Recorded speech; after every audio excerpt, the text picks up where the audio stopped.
Eric here with Baywest Manufacturing.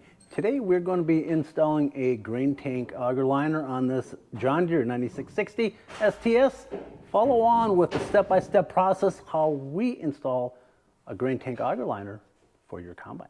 So Matt is in the grain tank right now. We're about to jump in and assist him. Right now Matt has taken a top cover of that auger off. Next step, he is taking a putty knife, scraping all that residue that's stuck to the sidewalls of that trough liner, and then we're going to take the shop back, get that all sucked out because we want to free of any debris. That way your liner is going to sit nice and tight flush to the contour of that trough.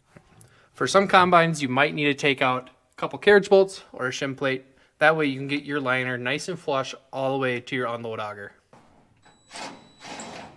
We're running a tape measure across here to measure the auger bed so we know how long to cut the liner to, because we don't want it too long and you obviously don't want it too short. All right, so per measurements we got from Matt up in the hopper, we're going to be cutting our 2 sheets of poly that come in our kit. So we're going to make sure we have enough here, and we'll have a little bit of excess left over. So the one we have at 67 and 7/8 and in the front towards the cab will be 88 and 7/8. So we're just going to use a square, mark our line, and we'll give it a trim, and then we'll make it up our way up into the green tank. Okay, we have the trough liner all cleaned out. We have the covers taken off. Next step, we have our liners themselves cut to length. Next step is we're going to get these installed.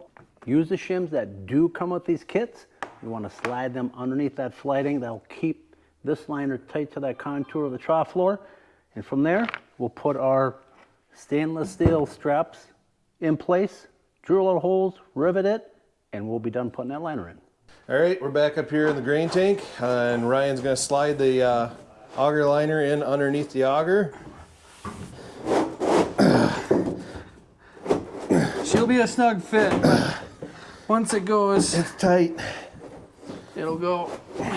After we got the poly pushed in under the trough, we will start adding shims underneath each of the bottom of the flights so we can make sure we have that gap that pushes the poly down on the bottom of the trough. That way we're not scraping on that poly. Then after we get those in place, we'll take those metal straps, place them along, and we'll work our way across.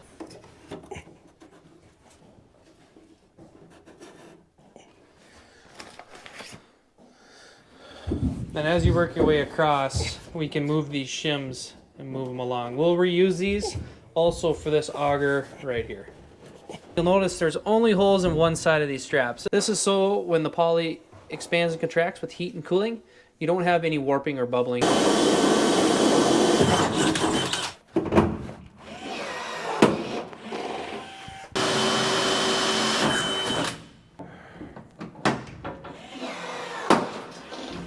You got to keep moving those shims down as we're putting these straps on to keep that liner pressed down firm into the belly of the trough there so that the flighting doesn't rub on it and wear it out prematurely. So as we get to the one edge of the combine here, we'll need to cut or trim these metal pieces to fit.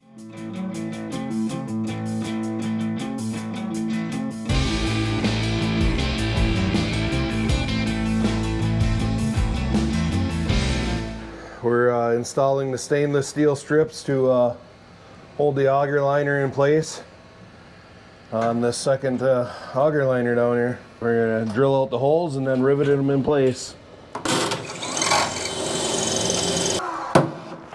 We did take these carriage bolts out here. After the liner's installed, our straps are in place. We drilled these holes out and we are going to reinstall these carriage bolts.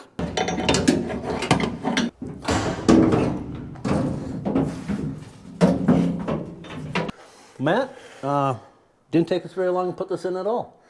No, it went pretty quickly, pretty smoothly. Yep. Very efficient way to cover those rust spots, those holes on your trough area of your grain tank, as well as when your bubble up tube gets very thin, a very efficient way to put a liner in there and cover up those soft spots and thin metal surfaces.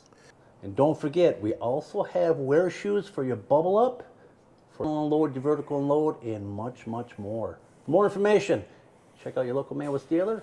Give us a call at 1-800-788-6483 or check us out on the web at midwest.com.